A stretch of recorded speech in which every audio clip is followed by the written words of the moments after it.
Sleepy classes के सारे subject. मुझे पता चला था कि sleepy classes sleepy classes sleepy classes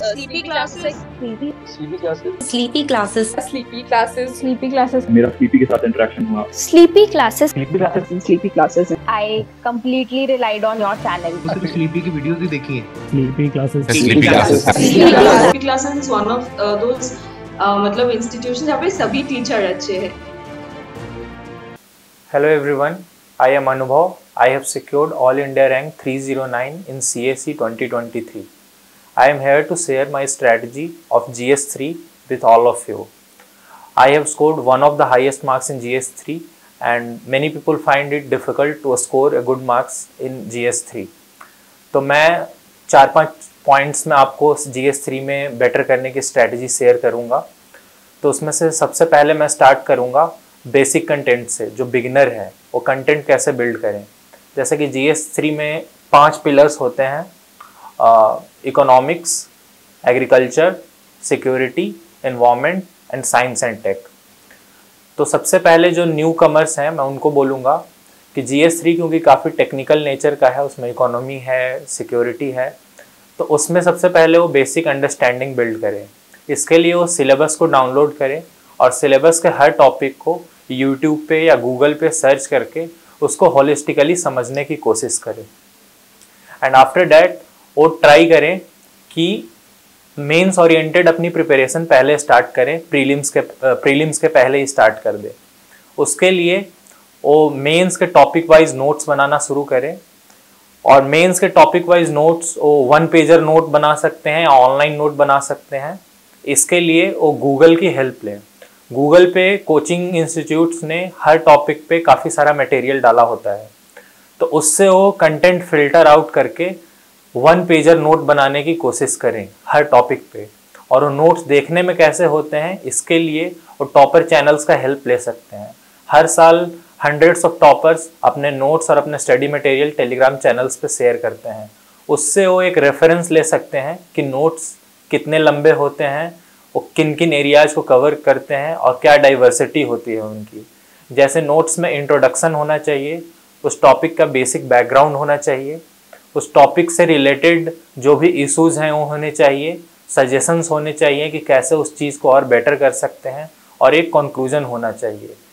GS3 में वैल्यू एडिशन का इम्पोर्टेंस काफ़ी ज़्यादा होता है।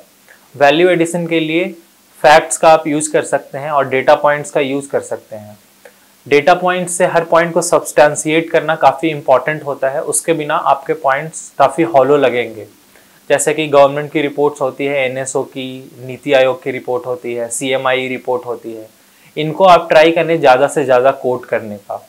और इन डेटा पॉइंट्स को आप इकोनॉमिक सर्वे, बजट, न्यूज़पेपर्स, इन जगहों से आप एक जगह इकट्ठा कर सकते हैं। इसके बाद कमिटी रिपोर्ट्स, गवर्नमेंट की स्कीम्स, जो भी टॉपिक्स हैं वो आपके पास पहले से प्रिपेयर्ड होने चाहिए।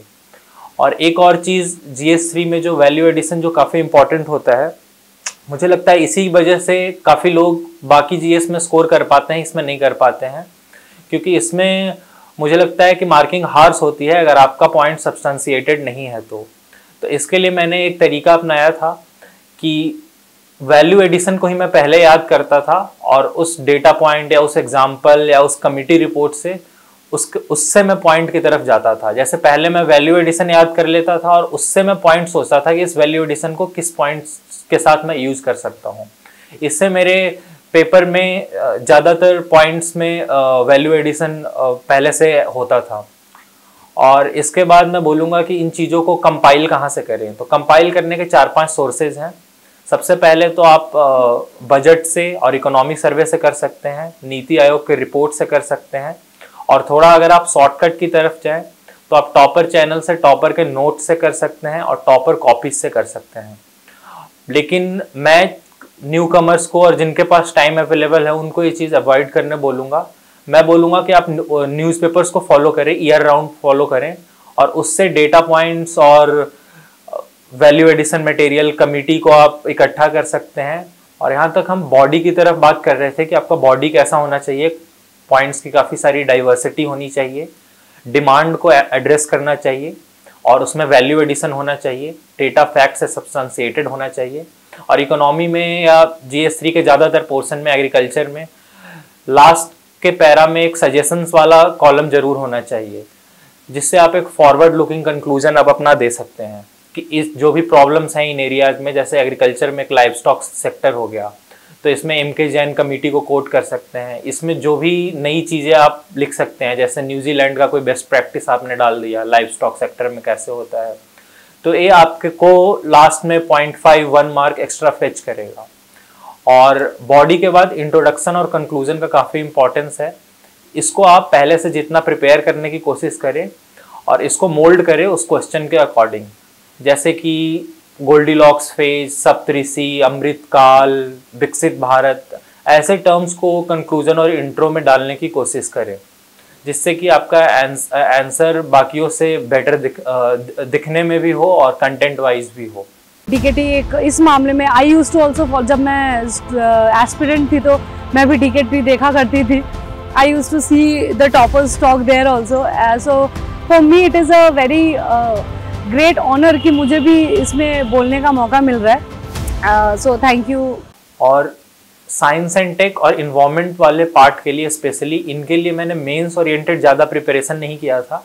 मैंने प्रीलिम्स के ही कंटेंट को मेंस के फॉर्म में मॉडिफाई कर लिया था। एक्स्ट्रा ये किया था कि इंट्रोडक्शन, कंक्लूजन और कुछ वैल्यू एडिशन इनके लिए इकट्ठा किया था, पर मोस्टली जो मेरा आंसर का स्ट्रक्चर होता था वो प्रीलिम्स के ही नोट से होता था, क्योंकि साइंस एंड टेक और इन्वायरमेंट काफ़ी डायनामिक है। इन्वायरमेंट में क्लाइमेट चेंज, बायोडाइवर्सिटी, ये सारे एरिया हम प्रीलिम्स में काफ़ी ज़्यादा पढ़ते हैं। साइंस एंड टेक में कुछ हम पोर्शंस को पहले से प्रिपेयर कर सकते हैं, जैसे कंट्रीब्यूशन ऑफ फेमस साइंटिस्ट हो गए, या nano technology, biotechnology, artificial intelligence, ऐसे टॉपिक्स जो हर साल पूछे जाते हैं किसी न किसी फॉर्म में, उसको हम पहले से नोट्स के फॉर्म में प्रिपेयर कर सकते हैं। और इनका वैल्यू एडिशन करना काफ़ी ईजी हो जाता है प्रीलिम्स के ही कंटेंट से। जैसे कोई भी नया COP28 हुआ या कोई भी नई स्कीम आई, उसको आप वैल्यू एडिशन मटेरियल की तरह यूज़ कर सकते हैं। और एक कंटेंट इकट्ठा करना एक बात हो गई कि आपने काफ़ी सारा डेटा पॉइंट्स और फैक्ट्स कर लिया, एक कोई कंपाइलेशन खरीद लिया, याद भी कर लिया, पर इसको यूज़ करना एग्ज़ाम में और रेलेवेंट फॉर्म में यूज़ करना काफ़ी डिफ़िकल्ट होता है, जिसी की वजह से मुझे लगता है कि काफ़ी लोगों के मार्क्स नहीं आ पाते हैं। तो उसको आप काफ़ी ग्रेजुअली आप डेवलप कर पाइएगा, उसका कोई शॉर्टकट नहीं है। वो आप टेस्ट में बार बार अप्लाई करके ग्रेजुअली आप इस चीज़ में आप मास्टरी डेवलप कर सकते हैं। तो मैं इसके लिए यही बोलूँगा कि आप ज़्यादा से ज़्यादा टेस्ट दें और अपने मटेरियल को, जो कि कंसाइज में काफ़ी फॉर्म में होना चाहिए, तभी आप याद रख पाएंगे, क्योंकि एग्ज़ाम में एक ही दिन 2 पेपर होते हैं और बैक टू बैक पेपर्स होते हैं। तो आपका मटेरियल कंसाइज होना चाहिए, लेकिन उसकी यूजेबिलिटी काफ़ी हाई होनी चाहिए, और उसके लिए फंडामेंटल आपका बहुत क्लियर होना चाहिए। आपको टॉपिक की अंडरस्टैंडिंग होनी चाहिए। जैसे कोई भी टॉपिक पूछा गया है तो उसका 360 व्यू आपको पता हो कि इंफ्रास्ट्रक्चर है तो इंफ्रास्ट्रक्चर का मतलब सिर्फ लॉजिस्टिक्स या बिल्डिंग्स नहीं होता है, सिर्फ रेलवेज नहीं होता है, उसके अंडर जितने भी चीज़ें आती हैं, जैसे digital infrastructure, social infrastructure, physical infrastructure, तो आपको काफ़ी ब्रॉडली पता होना चाहिए और सबके बारे में आपको कंसाइज वे में नॉलेज होनी चाहिए। इससे आप आंसर को टू द पॉइंट, डिमांड के अकॉर्डिंग और प्रिसाइज बना सकते हैं। GS3 के आंसर्स में मैं फाइनली कंक्लूड यही करूँगा कि डिमांड को हिट करना चाहिए, और इसमें थोड़ा GS2 और GS4 जैसे आंसर्स नहीं होने चाहिए। इसमें आपके जो आंसर्स हैं वो ज़्यादा एनालिसिस बेस्ड नहीं हो, ज़्यादा लंबे नहीं हो, काफ़ी सारे पॉइंट्स हो, डाइवर्स पॉइंट्स हो, और ज़्यादा से ज़्यादा पॉइंट्स वैलिडेट किए हुए हों, डेटा पॉइंट्स और कमिटी रिपोर्ट्स और फैक्ट्स से। और एक और चीज़ बोलूँगा कि डाइवर्सिटी, ऑब्जेक्टिविटी होनी चाहिए आपके आंसर्स में, और डिमांड को हिट करना चाहिए। अगर ये तीनों चीज़ आप सही से करते हैं तो होपफुली आप अच्छा स्कोर कर पाएंगे, जितना मुझे अभी एग्ज़ाम का नॉलेज है और मुझे जितना लगता है कि जिस चीज़ की वजह से मेरे मार्क्स अच्छे आए थे। तो फाइनली DKT को मैं थैंक यू बोलूँगा मुझे इस प्लेटफॉर्म पे इनवाइट करने के लिए, ताकि मैं अपनी स्ट्रैटेजी शेयर कर सकूँ और ज़्यादा से ज़्यादा स्टूडेंट्स इससे बेनिफिट ले सकें।